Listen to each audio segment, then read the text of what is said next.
জুলাই সনদ একটি নাম, একটি প্রতিশ্রুতি এবং এখন একটি বিতর্ক।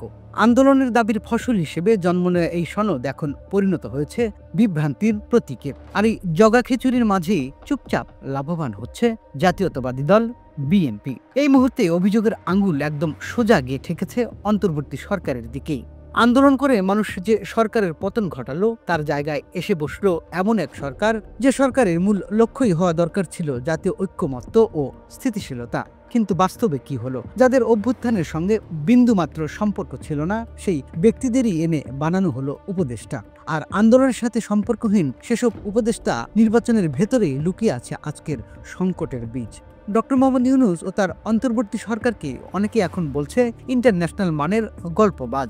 তাদের প্রশাসনের নীতি, দিক নির্দেশনা কিংবা প্রণয়ন সবকিছুতেই অবদান প্রায় শূন্য। কিন্তু সেলিব্রেশন 100 ভাগ, ফটো সেশন, বিবৃতি, আন্তর্জাতিক প্রশংসা। এই সরকার যেন বাস্তব সমস্যার চেয়ে বাহ্যিক ইমেজ নিয়েই বেশি ব্যস্ত। আর সেই ইমেজ পালিশের মাঝেই নষ্ট হচ্ছে জাতীয় রাজনীতির ভারসাম্য।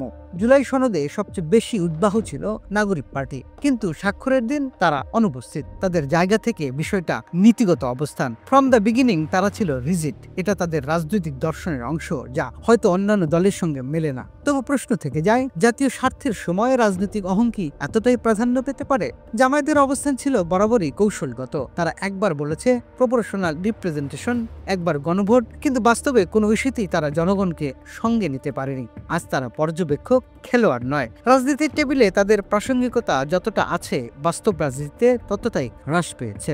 অন্যদিকে বিএনপি খেলছে নিঃশব্দ কিন্তু কৌশলী খেলা। তারা জুলাই সনদে সরাসরি সায় দেয়নি, বরং দিয়েছে একটি কৌশলী প্রতিক্রিয়া, নোট অফ ডিসেন্ট। এই তিনটি শব্দই আজ রাজনৈতিক আলোচনার কেন্দ্রবিন্দু। এটি তাদের অবস্থানকে একই সঙ্গে বৈধ ও বিরোধীমুখী করে তুলেছে।